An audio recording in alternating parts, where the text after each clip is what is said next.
Welcome to EPG Pathshala. I am Purendra Prasad, working as professor in the Department of Sociology, University of Hyderabad. Today, we will be talking about rural private practitioners in India. This is the module number 10 in the Sociology of Health course. Rural private practitioners actually are called RMPs. RMP actually has other kind of a connotation, registered medical practitioners. The government actually recognizes the doctors who are trained for a period of 5 years and have a formal degree are recognized as RMP doctors. However,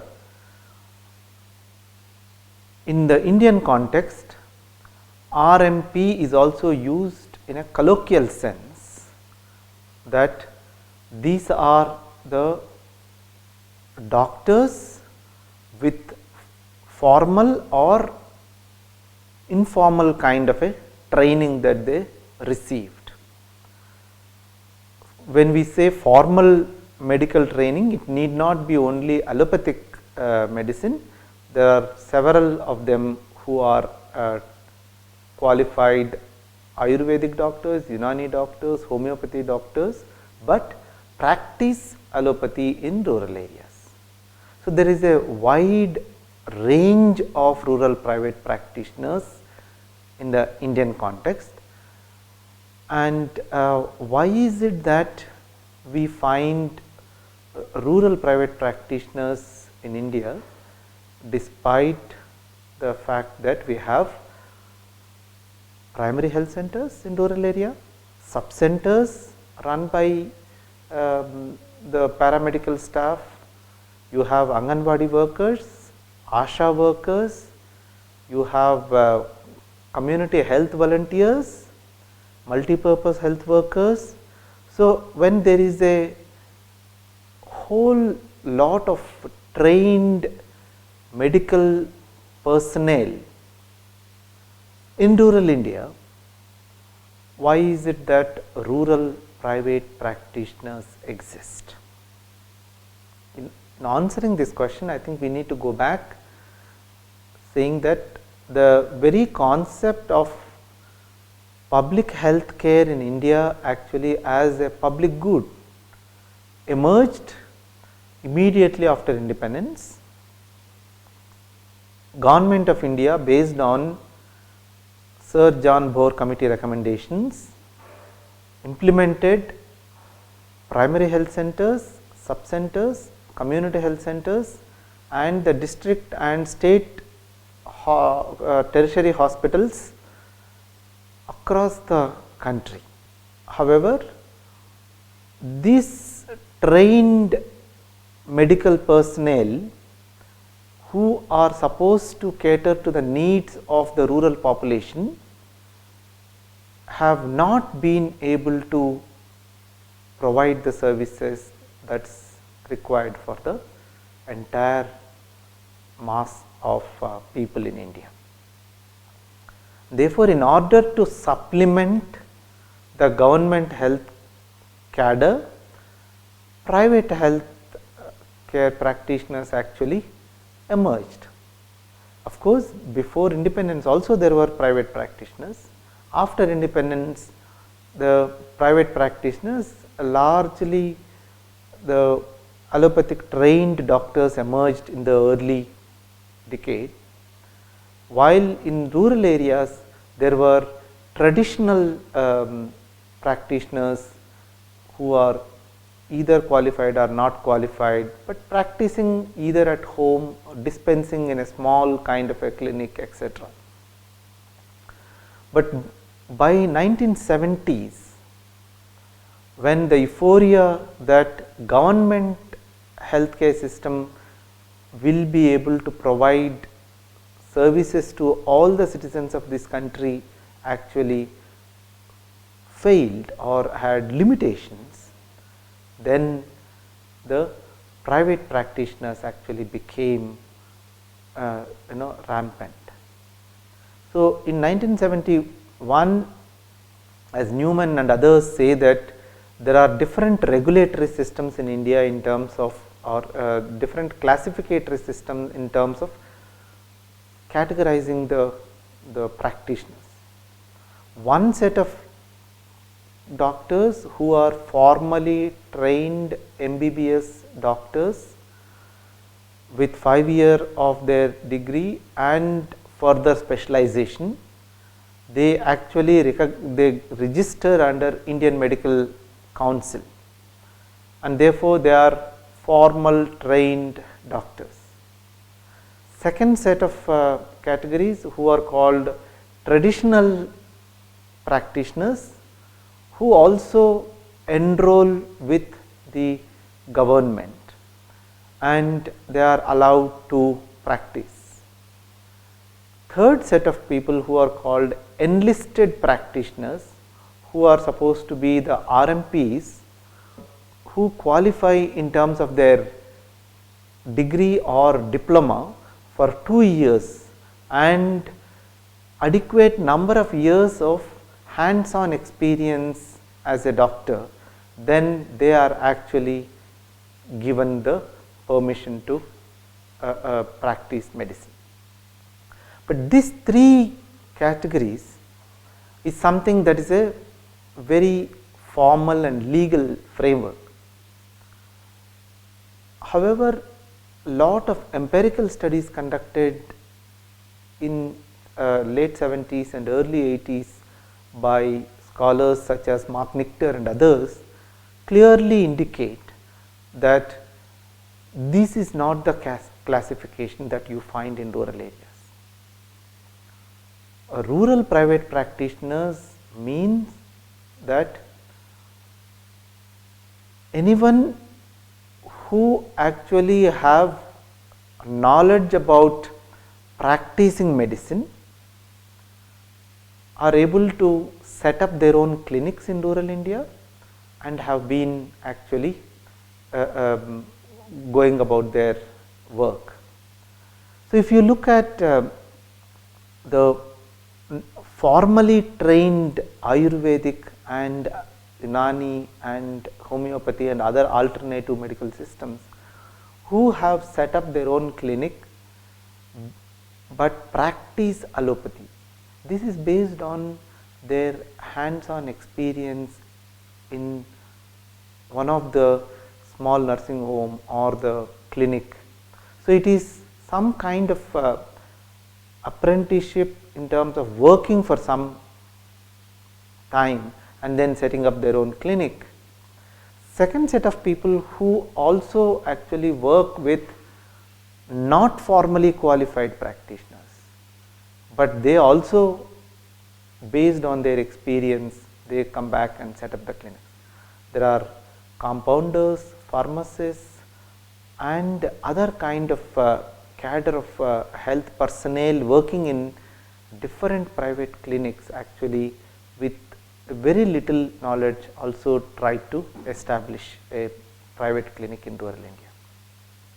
Now, the question is, while there is a huge kind of a range of these doctors in rural India who are not qualified, so do we need to actually say that unqualified practitioners actually are the ones who are practicing in rural India?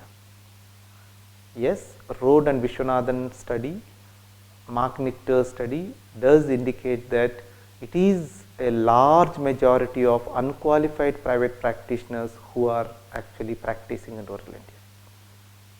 Why?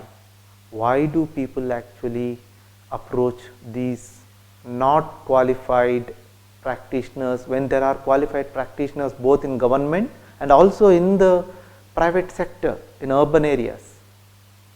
The reason is that over a period of time, 50s and 60s actually is considered as the golden age of public health in India. That's the period where there is a lot of investment that state made and tried to implement the healthcare services in every nook and corner of the country. But by 70s, the credibility of these the public healthcare system actually came down.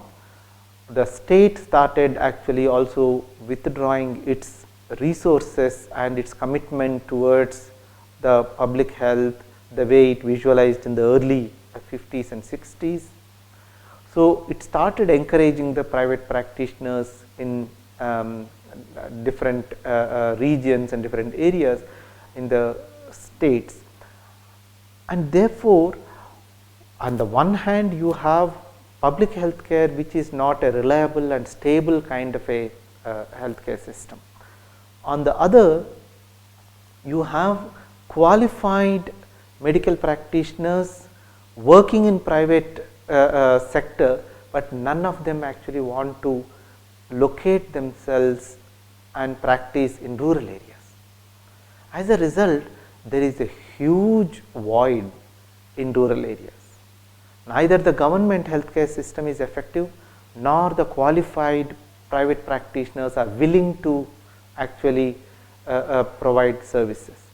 As a result, a large number of rural private practitioners who are quote unquote called as quacks, quote unquote called as unqualified practitioners, started their own kind of practice. So this is the kind of a paradox where we see that India actually is becoming a destination for medical tourism. A lot of corporate and tertiary hospitals, both government and private, actually are able to provide the best of the services actually in healthcare sector. Therefore, a lot of people from different countries actually are coming to India for treatment because it is reasonable, the services are very efficient, and it is comparable in terms of the global healthcare system. While that is on the one hand, but if you look at the rural India, it is completely left for these unqualified practitioners to situate. Now, do we actually say that the rural private practitioners should be actually should be banned, should not be allowed to continue their practice because they do not have adequate and scientific kind of a training? Rode and Vishwanathan actually vehemently argue that we need to rather integrate them with the government healthcare system, and we need to actually bring them in terms of a kind of a complementary cadre of health personnel that would help not only in terms of equipping them with adequate medical knowledge, but also we can make them accountable to government sector. Now, this debate actually happened in 1980s, especially after emergency when Janata Party government came, when it's talked about people's government, Janata, and it also talked about in the health sector, people's health in people's hands. And this slogan actually helped them in terms of the central government mooting an idea that any graduate from a particular community can actually enroll themselves, do a 2-year kind of a licentiate or a degree, and then will be allowed to practice in rural areas. And this scheme actually continued for few years, and within no time Indian Medical Association actually lobbied with the central government, saying that this is actually introducing the quackery by the Indian state and legitimizing the process. And they were successful in actually getting the scheme actually quashed. After that, the rural private practitioners who are left with no training, no recognition, have actually been going on with their business. So, there are several kind of questions that I think come in here. Okay. Some of the civil society organizations and health activists have been arguing that providing primary health care does not require a qualified MBBS doctor. Second, even when these qualified medical doctors, the MBBS and MDs are posted in rural areas, they are reluctant partners. They do not show up to the clinics. Their involvement and participation in the primary health center is very, very minimal. As a result, why are we not actually promoting, the paramedical staff or community trained health workers to dispense the medicines and do health care at the primary level? That actually is the justification for these rural private practitioners to be integrated into the government health care, as increasingly the state is withdrawing and state is not able to commit its resources to the health sector. Even today we have less than 2% of our GDP which is being committed to the health sector, while Bore committee and others actually argued for at least 5% of the GDP in terms of health care. So, given these kind of commitments, why not recognize these rural private practitioners and encourage them and integrate them? This is one of the major arguments. So, the entire dilemma here is not about qualified versus unqualified, it is about accessibility. Why is it that the poor laboring classes are not able to actually access the healthcare services that are safe and more appropriate? Okay. So, if you look at the rural communities and their preferences and the reason why they are actually approaching the rural private practitioners, it is because of the physical distance. Rural private practitioners are located right in their villages, in their proximity, they are available all the time 24/7. They actually treat them even without payment immediately. So, the possibility of paying later, the credit facility actually is encouraging them. Lot of women and aged and dependents are not actually able to go far distances, and therefore, rural practitioners become the mainstay of these communities.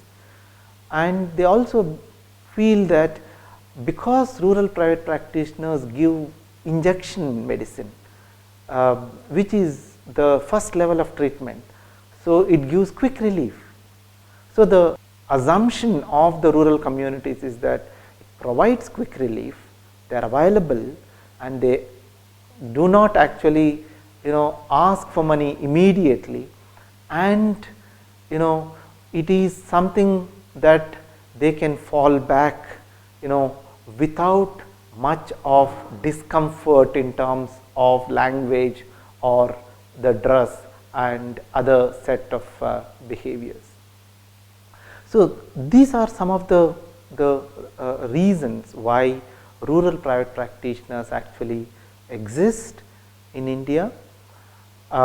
I think instead of dismissing these rural private practitioners as quacks, one needs to carefully examine the underlying reasons and the way state actually is not regulating the private practitioners of any kind.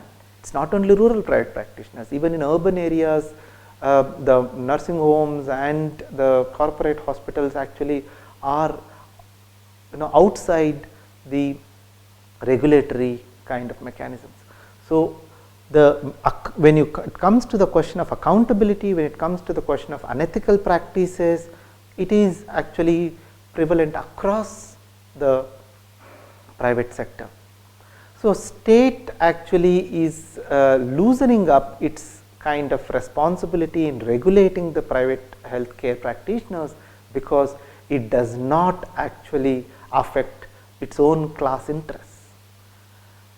And therefore, it does not have to spend any money for actually the private practitioners. It does not need to give them any kind of training for these rural practitioners.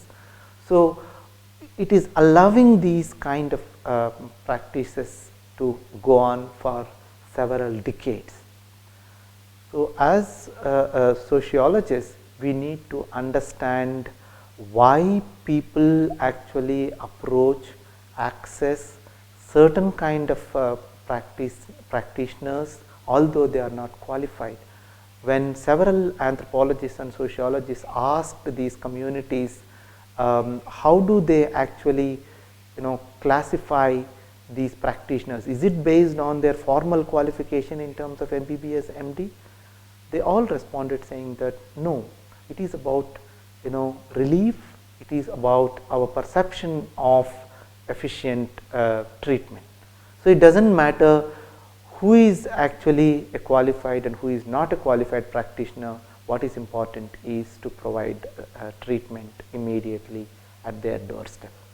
So, these are the kind of dynamics that are available in terms of the rural and urban sector. Healthcare actually is the mandate of the state in terms of providing them free healthcare services, which has been actually accepted for several decades in India. Given the inequalities, given the kind of illiteracy and other kind of resource constraints that rural communities in India have, now providing the efficient and safe healthcare is something that need to be actually thought through more carefully. The expectation that state healthcare actually will be able to provide did not actually live up to the needs of the people. So, in that sense, while the issues of equity, social justice and providing including these communities into the healthcare services are some of the critical kind of ideas right from independence period. Today, when we talk about the kind of huge disparities where rural private practitioners have become the mainstay of the healthcare system, do they actually give enough kind of care and appropriate kind of a care to the communities? Now, that question about quality healthcare, okay, is something that needs to be integrated at a broader level. When the entire institutional structures actually have failed, what happens is the non-institutional mechanisms which actually are unregulated, and there is the last resort where people are made to actually go through these rural private practitioners. So, in a sense, when we are talking about what is actually desirable, what is prescriptive, what is prescriptive in terms of healthcare, it's easy to talk about quality healthcare and providing the kind of efficient and very appropriate kind of healthcare. But what is important from the community's point of view is that it also need to be affordable, it need to be available to the communities, it needs to be accessible to the communities. Okay, so these are the kind of paradoxes that the Indian society is facing, and instead of looking at the underlying factors why different set of healthcare systems actually are are in place, what one needs to actually look at is how state can actually step up their investment in terms of healthcare to the tune of 5% of the GDP, equip all the primary health centers, community health centers and the district and state hospitals adequately, and also try and train a large number of healthcare volunteers and that of community health workers. If one could actually bring that kind of a system in place, then we do not actually require these unqualified practitioners, and I think unqualified practitioners also would be able to get absorbed into these cadre of health professionals, and that's not actually the situation today. Okay, left to the market, left to the individual choices. Okay, the discussion and debates are going on what is desirable and what is not desirable, and therefore I think one needs to look at the structures in which capitalist kind of accumulation processes which are promoting private healthcare and quality kind of interests in urban areas, leaving the rural population actually completely to completely out of this kind of ambit of quality. And it's interesting that today the corporate hospitals and the big kind of hospitals today actually use these rural private practitioners as referral centers whenever they actually get a patient who can afford. So those kind of patients are being actually referred to these corporate hospitals. So there is a kind of a link. The way corporate hospitals and private healthcare institutions have converted the RPPs or rural private practitioners as middlemen, again tells you the linkage in terms of their own profits and trying to satisfy their own needs rather than in terms of the community needs. So let me sum up. Given the collapse of or the limited kind of public healthcare system in India, given the skewed interest of the private sector only in urban areas, and given the commitment of all the qualified practitioners to be located only in urban areas, what leaves the rural communities is in terms of these unqualified practitioners. And if one needs to actually address these issues, there need to be a kind of a strong public healthcare system that needs to emerge in India that can actually address the concerns of the people and that can lead to progress of a nation.